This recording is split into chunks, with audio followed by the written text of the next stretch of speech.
आज आपण टॅलीमध्ये bill of material नावाचा टॉपिक बघणार आहोत. बघा, भरपूर साऱ्या व्हिडिओज आपल्या टॅलीमध्ये एक सिरीज आपण बनवलेली आहे, ज्यामध्ये प्रत्येक टॉपिकची 2-2 उदाहरणं आपण दिलेली आहेत, अगदी बेसिकपासून. तर त्याच्यामुळे अजून एक महत्त्वाचा टॉपिक आपण बघतोय, ज्याचं नाव आहे बिल ऑफ मटेरियल. अतिशय महत्त्वाचा आहे. हा देखील सर्व ठिकाणी वापरला जातो, बहुतांश ठिकाणी याचा वापर होतो. जसं की बेकरी मध्ये असेल, फर्निचर्सच्या दुकानामध्ये असेल, रेडीमेड कपडेच असतील किंवा कारखाने वगैरे असतील, त्या ठिकाणी वापरतात. कारण हे सर्व मॅन्युफॅक्चरिंगसाठी असणारी ठिकाणं आहेत, जिथे प्रोडक्ट कोणता ना कोणता तरी मॅन्युफॅक्चर होतो. म्हणजे काय? बिल ऑफ मटेरियल म्हणजे आपण जे काय मॅन्युफॅक्चरर आहोत, तर एखादं प्रोडक्ट तयार करण्यासाठी लागणारी जी काय रॉ मटेरियल आहे, त्याची यादी म्हणजे बिल ऑफ मटेरियल आहे. हे महत्त्वाचं आहे. जवळपास सर्व ठिकाणी, म्हणजे ही जी तुम्हाला सांगितली सेक्टर, या ठिकाणी याचा वापर होतो. त्यासाठी हे शिकणं गरजेचं आहे. बघा, अगदी प्रॅक्टिकल बेसिकपासून आपण या ठिकाणी टॅलीच्या सर्व सिरीज बघितल्यात, त्यामुळं हाही महत्त्वाचा व्हिडिओ आहे. व्हिडिओ पूर्णपणे बघा, त्याची प्रॅक्टिस करा. व्हिडिओ जर का आवडली तर लाईक करा आणि त्याच्या खाली कमेंटमध्ये तुमचं, जर का तुम्हाला अजून काय मटेरियल पाहिजे असेल, स्टडी मटेरियल, तर तुम्ही कमेंट करू शकता, मी तुम्हाला प्रोव्हाइड करू शकतो. ओके, तर बघूया टॅली प्राईममध्ये बिल ऑफ मटेरियलचा वापर का केला जातो, पहिला बघूया. तर टॅली प्राईममध्ये बिल ऑफ मटेरियलचा वापर मॅन्युफॅक्चर एंट्री करण्यासाठी केला जातो. रॉ मटेरियल आहे, जिथून स्टॉक्समधून ऑटोमॅटिकली कमी होईल ते दाखवण्यासाठी होतो.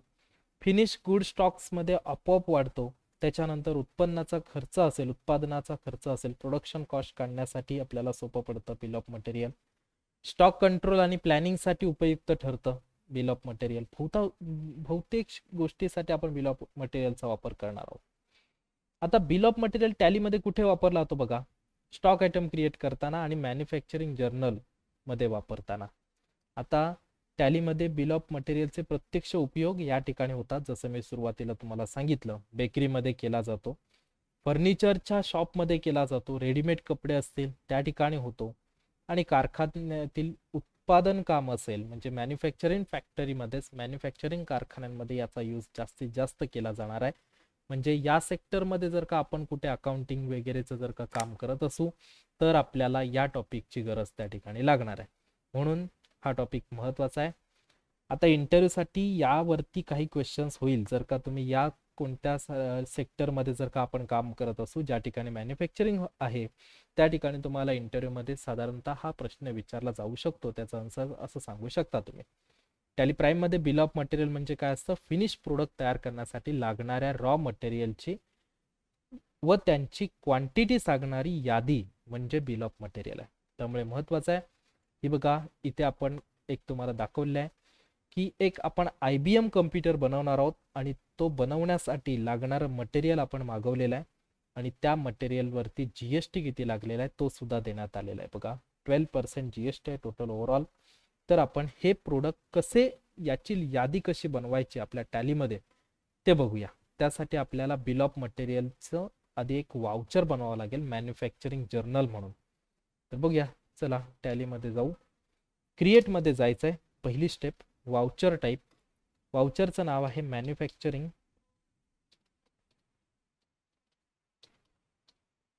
जर्नल, मॅन्युफॅक्चरिंग जर्नल म्हणून टाकू.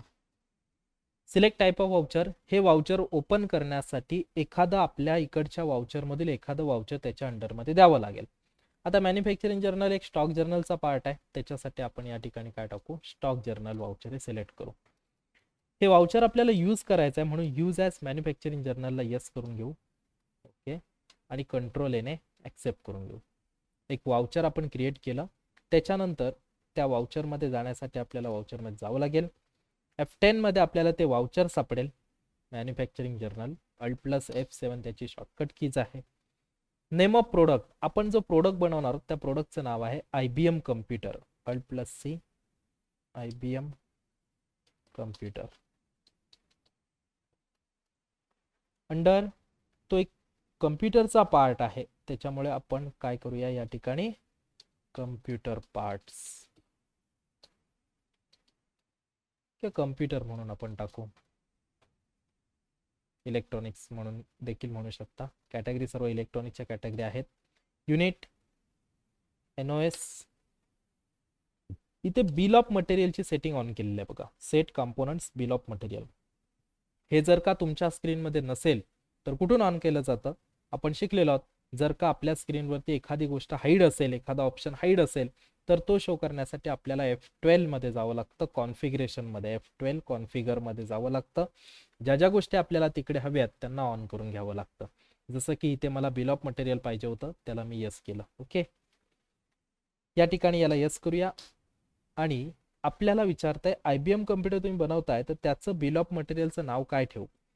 तर इथे आपण एक डिफॉल्ट म्हणून टाकू, आपल्याला पर्टिक्युलर नाव नाही ठेवायचं, डिफॉल्ट म्हणून टाकू. युनिट ऑफ मॅन्युफॅक्चरिंग, आपण साधारणतः एक युनिटमध्ये प्रोडक्ट तो बनवतोय. म्हणून आता इथे जी काही लिस्ट दिलेली आहे ती लिस्ट आपल्याला या ठिकाणी नोंदवायची, एकाखाली एक प्रोडक्ट टाकायचे. वेअर हाऊस मधून सगळे घेतलेले आहेत प्रोडक्ट, या क्वांटिटी आहेत, रेट आहे.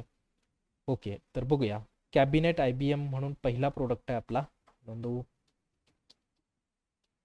Cabinet dash IBM. MFG चा प्रकार आहे मॅन्युफॅक्चरिंग म्हणून, MFG. NOS मध्ये मोजला जातोय तो, आणि प्रत्येकावरती 12% GST लागलेला आहे, म्हणून 12% GST आपण मेन्शन केला. आता इथे याला यस करायचं नाही बघा, सेट कंपोनंटला मी यस केला नाही. जर का यस केला तर काय होतंय की याचे प्रोडक्ट चालू झाले, कॅबिनेटचे प्रोडक्ट चालू झाले. आपण कॅबिनेट नाही बनवत आहोत, आपण IBM कम्प्युटर बनवतोय, आणि ही सगळी लिस्ट त्या IBM कम्प्युटरची आहे, रॉ मटेरियल आहे IBM कम्प्युटरचा, म्हणून ही त्याच्या अंडरमध्ये आपण टाकतोय. म्हणून इकडच्या कोणत्याही प्रोडक्टला इथे यस करायचं नाही. GST 12% टाकायचा, कंट्रोलने ऍक्सेप्ट करायचं. लोकेशन वेअर हाऊस मधून सगळे प्रोडक्ट आपण घेणार आहोत, आणि याच्या क्वांटिटी आपण या ठिकाणी काय करणार आहोत, इन्सर्ट करणार आहोत. 20 क्वांटिटीज आहेत. ओके, त्याच्यानंतर आहे DVD रायटर्स आहे IBMचा. आता इथे आपण एक एक क्वांटिटीमध्ये बनवतोय, ते एक पण टाकू शकता, बट आपण याची लिस्ट नोंदवतोय, डायरेक्टली लिस्ट सुद्धा नोंदवता येते इथून. तर Alt+C DVD रायटर आहे. मी आता पटापट इंटर करून घेतो.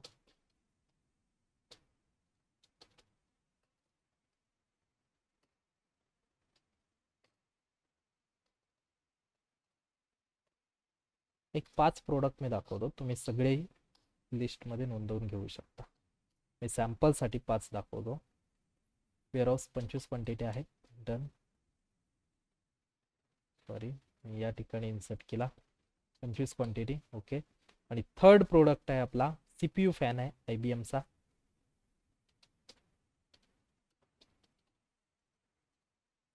MFG.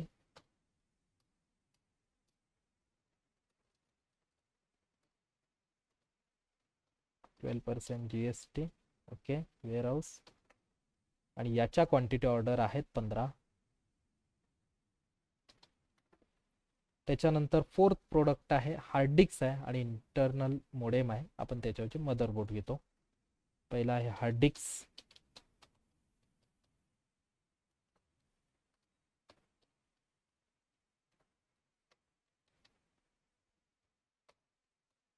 %12 GST. ओके, वेअरहाऊस मधूनच घेतलेले आहेत, आणि याच्या क्वांटिटी 18 घेतलेल्या आहेत. आणि त्याच्यानंतर आपला आहे मदरबोर्ड आहे.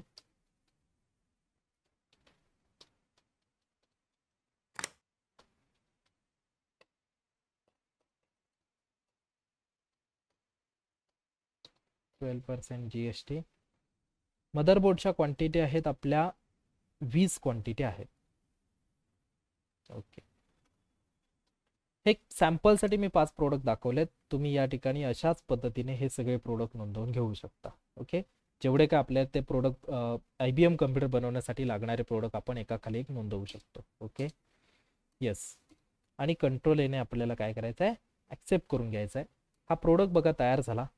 नेम ऑफ बिल ऑफ मटेरियलच्या ठिकाणी आपण डिफॉल्ट टाकल्यामुळे डिफॉल्ट आलेला आहे. या ठिकाणी तुम्ही मटेरियल टाकू शकता किंवा काय, अन्यथा आपल्याला जे काय दिसेल किंवा जे काय आपल्याला देईल बॉस ते आपण टाकू शकतो. वेअरहाऊस. आता मी प्रत्येकाच्या सपोज पकडा किती क्वांटिटी मागवतोय, तर एक कम्प्युटर मला बनवायचं आहे, त्यासाठी मी एक एक मागवतोय, पण माझ्याकडे स्टॉक्स राहावा यासाठी मी काय करतो, प्रत्येकाच्या 2-2 क्वांटिटी ऑर्डर करतो. तिकडे 20 दिल्यामुळे तो ऑटोमॅटिकली 40 आलेला आहे बघा.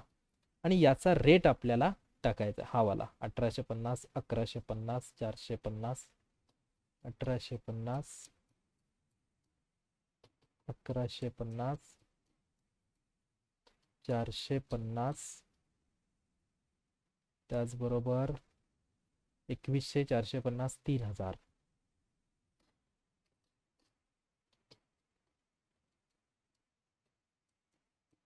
3000. बस. ओके, तुम्ही सॅम्पलसाठी, मी सॅम्पलसाठी 5 दाखवलेत, तुम्ही असे सगळे घेऊ शकता.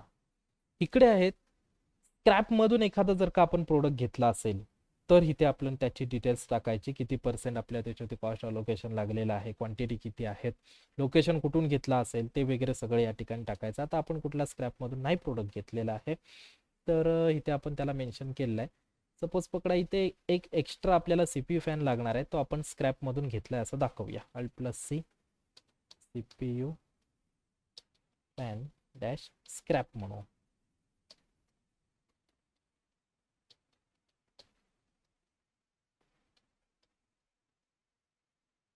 ओके, लोकेशन वेअरहाऊस मधूनच असेल. इथे काय नाही, क्वांटिटी सपोज पडे एकच क्वांटिटी घेतलेली आहे. बस. आणि आता इथे आपल्याला काय करायचं आहे की ॲडिशनल कॉस्ट, हे प्रोडक्ट आणण्यासाठी आपल्याला काही ॲडिशनल कॉस्ट लागलेला आहे का, तर येस, हे प्रोडक्ट सर्व आपल्याला आणण्यासाठी लेबर चार्जेस लागला आहे किंवा कुरिअर चार्जेस लागला आहे, तो इथे तुम्ही टाकू शकता. मी लेबर चार्जेस बनवतो. Alt+C.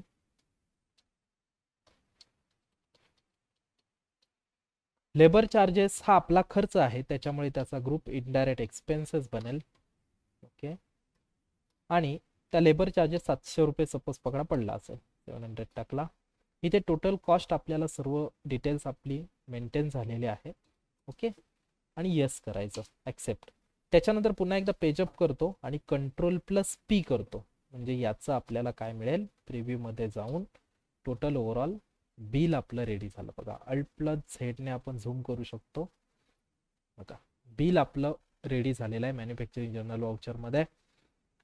कॅबिनेट आपला हा टोटल आहे, त्याच्यानंतर किती मटेरियल घेतलेलं आहे, किती क्वांटिटीमध्ये आलं आहे ते आलेलं आहे. IBM कम्प्युटर्स डेस्टिनेशन त्याचं दाखवत आहे, आणि इथे आपण CPU फॅन स्क्रॅपमधून घेतला होता तो दाखवतो.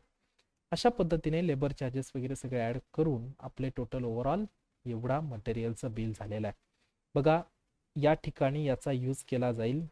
बेकरी आहे, फर्निचर्स आहेत, रेडीमेड कपडेच आहेत, कारखाने आहेत, या ठिकाणी याचा यूज होईल. जर का तुम्ही कोणी या सेक्टरमध्ये काम करत असाल तर तुम्हाला हे काम डेफिनेटली करावं लागेल. म्हणून हा टॉपिक पुन्हा पुन्हा बघा, कशा पद्धतीने सोडवलेला आहे. सोपा आहे, काही कठीण नाही आहे त्याच्यामध्ये. इथे तुम्हाला सर्व डिटेल्समध्ये आपण मेन्शन केलेलं आहे.